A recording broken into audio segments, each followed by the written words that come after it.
This video presentation is about engine coolant temperature monitoring system for my sailboat Naseem. This is in addition to what I already have on board, but that's located in the cockpit area. I'm not always there in the cockpit.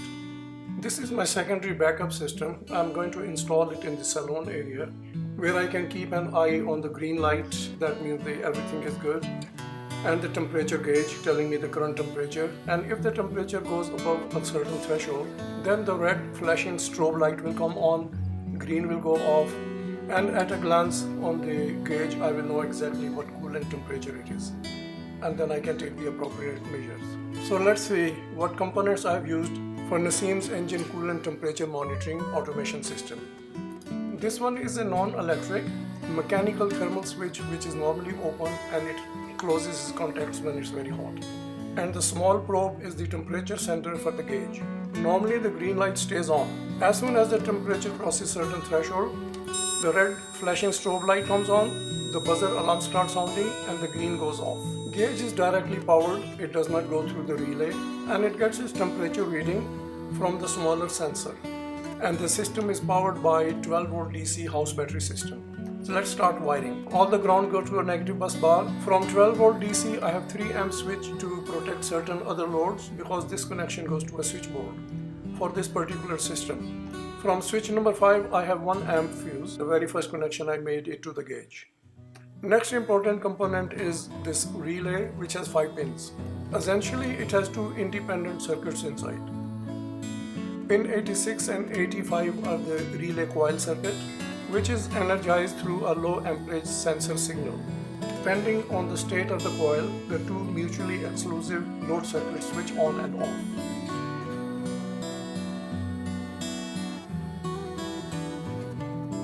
Next, we connect pin 30 of the relay to the power. Complete the circuit for pin 87A and 87. 87A is normally connected. That means in the absence of the coil energized, it will be on. Therefore, I connect green light with pin 87A, so it is always on. Red flashing strobe light and buzzer are connected with pin 87, which is normally open, and it only connects once the sensor coil is energized. To complete the coil circuit, I connect power to pin 86 and the ground wire to pin 85, going through the thermal switch and back to the battery negative terminal. So the thermal switch acts as the circuit breaker for the coil. When it's very hot, it internally connects and energizes the relay, and when it is cold, it de-energizes the relay.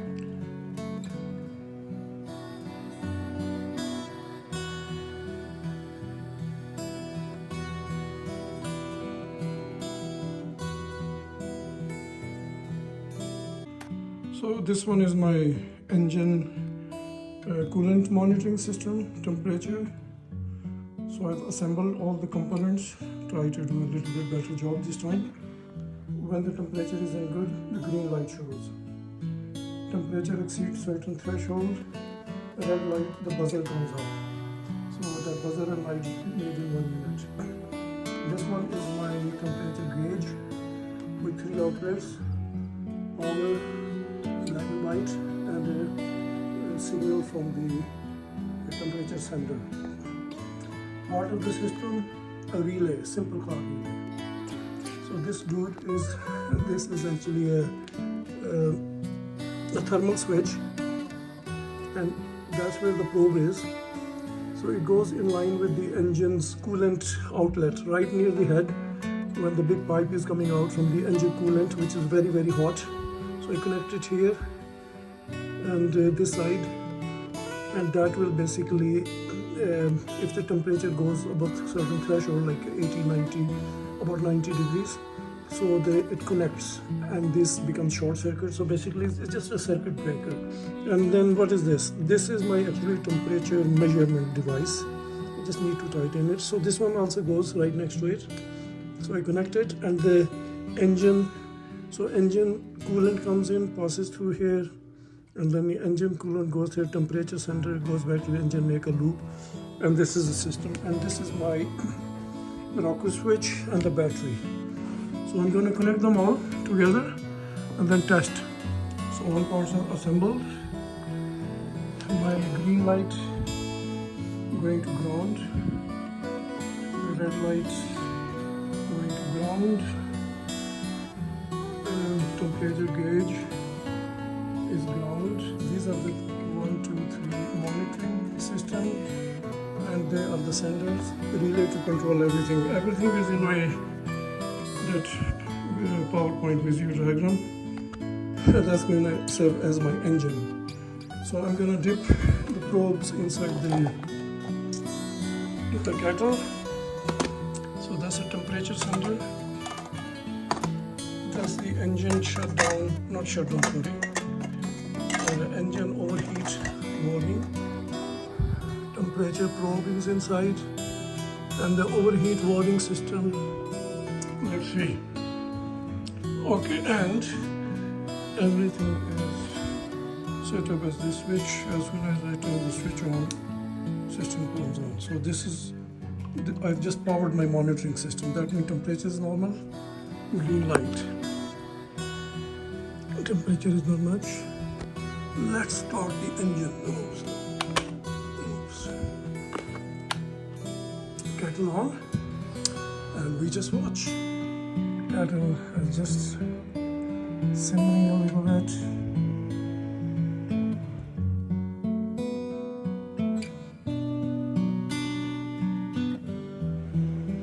It's the convection, because the water has just started boiling, so it's circulating from top to bottom. Hot water rising up, cold water going back down in the kettle. That's why it's fluctuating. I set it up to, I think, 94, 95 degrees. As soon as it reaches 94, 95 degrees, the coil will energize, and it will just turn the mutually exclusive switches 87 and 87A. My green light is connected to pin number 87, so that's a normal connection. So when the temperature is normal, the green light keeps showing. As soon as temperature goes above threshold of 90-95 degrees, the relay pin 86 and 85.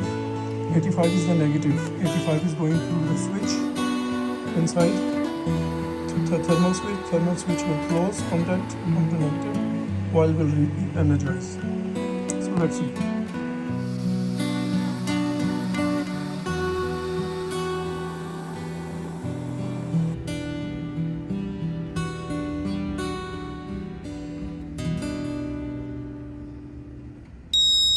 There you go.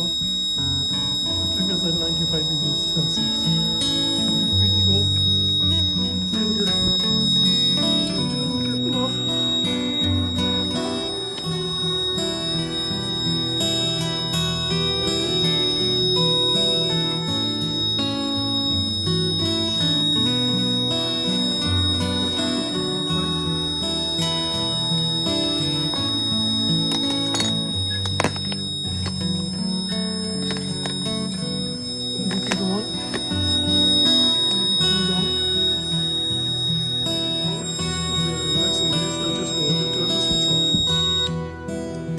This will control power to the whole of the system. It's still hot, so it should come